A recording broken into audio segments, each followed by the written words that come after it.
আসসালামু আলাইকুম, কেমন আছেন সবাই? আশা করি যে যেখান থেকে আমার ভিডিওটি দেখছেন সবাই ভালো আছেন, সুস্থ আছেন। আমরা আলহামদুলিল্লাহ ভালো আছি। বরাবরের মতো নতুন আরো একটি ভিডিও নিয়ে আপনাদের মাঝে হাজির হয়ে গেলাম। তো সবাইকে নতুন ভিডিওতে স্বাগত। আজকে আর কোনো কিছু শেয়ার করব না আর কি, অন্য কাজ টাজ। তো আজকে শুধু দুপুরবেলা রান্না বাড়া থেকে আপনাদের সাথে শেয়ার করতেছি। তো রান্না করব হচ্ছে কলিজা ভুনা। তো এদিকে হচ্ছে আমি মশলাপাতি দিয়ে দিয়েছি, আদা রসুনও দিয়ে দিলাম। তো এখন হচ্ছে পানি দিয়ে দিব। তো দিয়ে তারপর আর কি বাকি মশলা দিয়ে কষাবো। তো কলিজাটা আনা হয়েছিল অনেকদিন আগে, আর রান্না করা হয়নি। তো যার কারণে ভাবলাম যে আজকে কলিজাটা রান্না করে ফেলি। আর মেয়েও হচ্ছে কলিজা খেতে অনেক বেশি পছন্দ করে, বিশেষ করে ওদের জন্য আনা হয়। তো এদিকে সব মশলা দিয়ে দিয়েছি, এখন ভালো করে একটু কষিয়ে নেব তেল ওঠা পর্যন্ত। তো এখনো যারা আমার ভিডিওতে একটি লাইক দেননি, প্লিজ একটি লাইক দিয়ে পুরো ভিডিওটি দেখবে। আর যারা আমার চ্যানেলে এখনো পর্যন্ত নতুন এসেছেন এবং নতুন দেখতেছেন, তারা প্লিজ চ্যানেলটাকে সাবস্ক্রাইব করে আমার পাশে থেকে যেতে পারেন বন্ধু হয়ে। আর অল অপশন ক্লিক করে রাখতে পারেন, যখনই আমি কোনো নতুন ভিডিও আপলোড করব সাথে সাথে নোটিফিকেশন পেয়ে যাবেন এবং সময় সুযোগ বুঝে দেখে নিতে পারবেন। তো এদিকে আমার কলিজাটা কিন্তু ভালো করে কষানো হয়ে গিয়েছে। এখন হচ্ছে দিয়ে দিব পানি। তো পানি দিয়ে তারপর আর কি রান্নাটা করে নেব। তো শ্বশুর বাড়িতে মেয়েদের জন্য একটা কথা আছে কি, যে কলিজা ভুনা করে দিলেও বলবে হচ্ছে লবণ কম হয়েছে।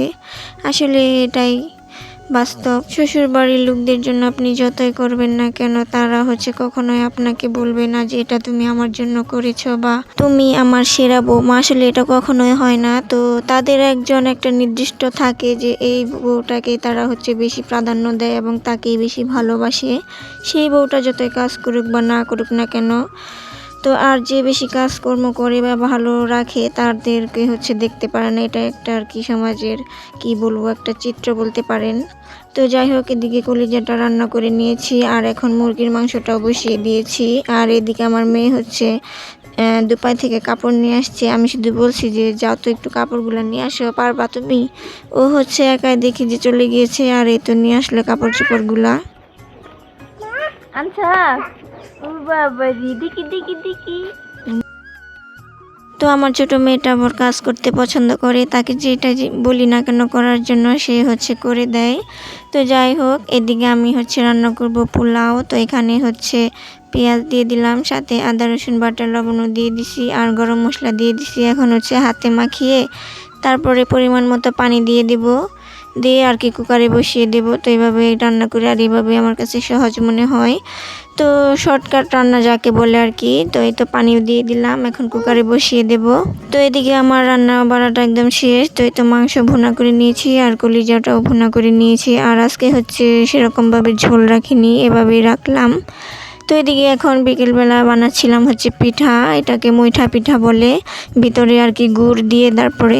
তো এটার রেসিপি আর আপনাদেরকে শেয়ার করলাম না, এটা হচ্ছে অনেকেই পারে এই রেসিপিটা। তো আমি হচ্ছে শুধু ভিতরে পুরটা দিয়েছি। তো পুর ছাড়াও হচ্ছে বানানো যায়। তো পুর বলতে শুধু গুড়গুলো আমি কেটে তারপর আর কি দিয়েছি। তো এভাবে খেতে কিন্তু ভালোই লাগে।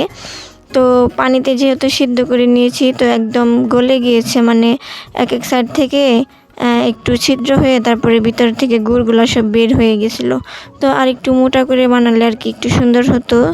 তো যাই হোক, আমি ফার্স্ট টাইম আর কি এরকম গুড় দিয়ে বানাইছি, যার কারণে এরকমটা হয়েছে। তো নেক্সট টাইম আশা করি ভালোই হবে। তো সবগুলো আর কি পড়ে গিয়েছিল, এটা ব্যাপার না।